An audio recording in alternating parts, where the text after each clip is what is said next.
Hello and good morning all of you. Today we are going to learn subject Hindi class 7। Okay, class 7 की हिंदी की book है आपकी पारिजात की बुक है ये। ठीक है, हिंदी पाठ्य पुस्तक लिखा हुआ है, ये आपका हिंदी का बुक है। ओके, चैप्टर 1 है। पिछला हमने पढ़ा था अच्छी आदतें, गुड हैबिट्स आपने पढ़ा। ठीक है, अब हमको पढ़ना है चैप्टर 1 न्यू की ईट। चलिए देखते हैं उसका पाठ का क्या उद्देश्य है।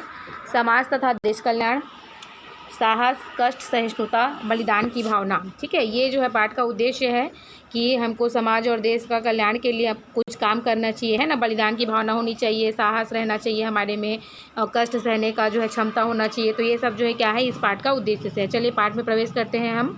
न्यू की ईट निबंध में राम वृक्ष बेनीपुरी जी ने जहाँ एक तरफ स्वाधीनता संग्राम में बलिदान होने वाले देशभक्तों का प्रशस्ति गान गाते हैं, वहीं स्वाधीनता प्राप्ति के पश्चात पद और प्रतिष्ठा के पीछे भागने वाले लोगों तथा नेताओं की निंदा करते हैं। वे अफसोस जताते हैं कि लोगों में नींव की ईंट बनाने की इच्छा नहीं है, पर कंगूरे की ईंट बनने की चाह बलवती है। लेखक नवयुवकों को नींव की ईंट बनने की चुनौती देते हैं और उनसे अपेक्षा करते हैं कि 7 लाख गाँव के नवनिर्माण, हजारों शहरों और कारखानों का नवनिर्माण देश के नौजवान ही कर सकते हैं, कोई शासक नहीं। लेखक की यह आशा नवयुवकों को विचारोत्तेजना देने के साथ ही रचना को समाज के लिए उपयोगी बनाती है। ओके, ये न्यू की ईट जो है पाठ किसने लिखा हुआ है, राम वृक्ष बेनीपुरी जी ने लिखा हुआ है। ये एक निबंध है। ठीक है, और यहाँ पे जो है राम वृक्ष बेनीपुरी जी बताते हैं कि यहाँ पे लोगों को नींव की ईंट बनने की इच्छा नहीं है, कंगूरे के ईंट बनने की इच्छा ज़्यादा है। इट मीन्स लोग जो है क्या है, पद और प्रतिष्ठा के पीछे, पैसों के पीछे भागते जा रहे हैं और अपने देश कल्याण के लिए कोई भी कार्य नहीं कर रहे हैं। ठीक है, चलिए देखते हैं पाठ में। नेक्स्ट पेज आप पलट लीजिए। वह जो चमकीली सुंदर सुघड़ इमारत है, वह किस पर टिकी है? इसके कंगूरों को आप देखा करते हैं, क्या कभी आपने इसकी नींव की ओर भी ध्यान दिया है? दुनिया चमक देखती है, ऊपर का आवरण देखती है, आवरण के नीचे जो ठोस सत्य है, उस पर कितने लोगों का ध्यान जाता है?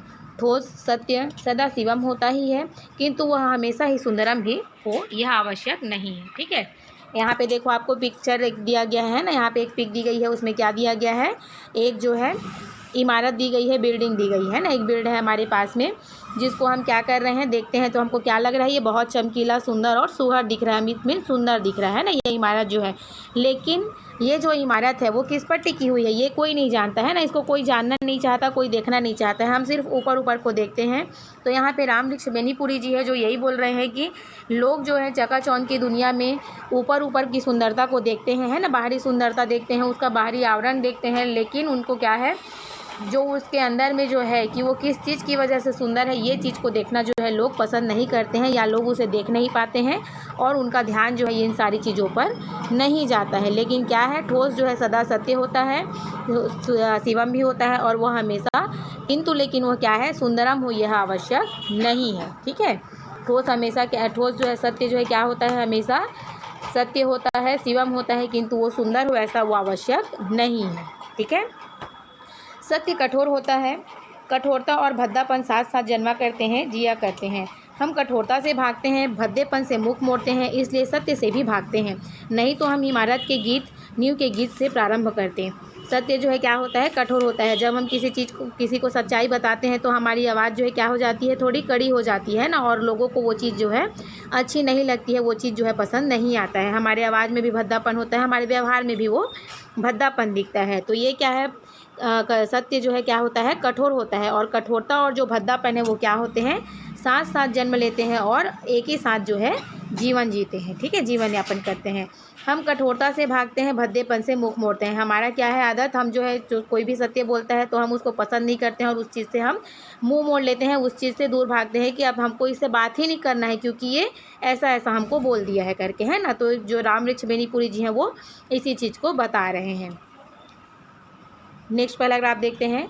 वह ईंट धन्य है जो कट छट कर कंगूरे पर चढ़ती है और बरबस लोक लोचनों को अपनी ओर आकृष्ट करती है, किंतु धन्य है वह ईंट जो जमीन के 7 हाथ नीचे गड़ गई और इमारत की पहली ईंट बनी, क्योंकि इसी पहली ईंट पर उसकी मजबूती और पुख्तेपन पर सारी इमारत की अस्ति नास्ति निर्भर करती है।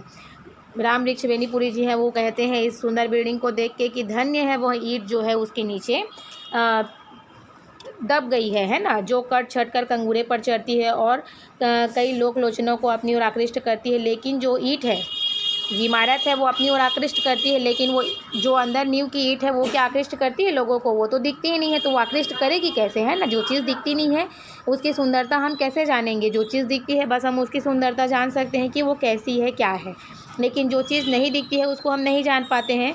तो वो जो ईंट है जो इस बिल्ड के नीचे लगी हुई है, जिसके ऊपर ये बिल्ड सजी हुई है, जिसमें ये इमारत खड़ी हुई है ना, वो उसकी पहली ईंट ही है जो उसकी मजबूती और पुख्तेपन को बनाए रखी है ना। लेकिन और उसी पर ही, उस नींव की ईंट पर ही उस बिल्डिंग का जो है रहना जो है निर्भर करता है ना। बिल्ड जो है अपने हिसाब से अकेले नहीं खड़ी हो सकती है, ठीक है।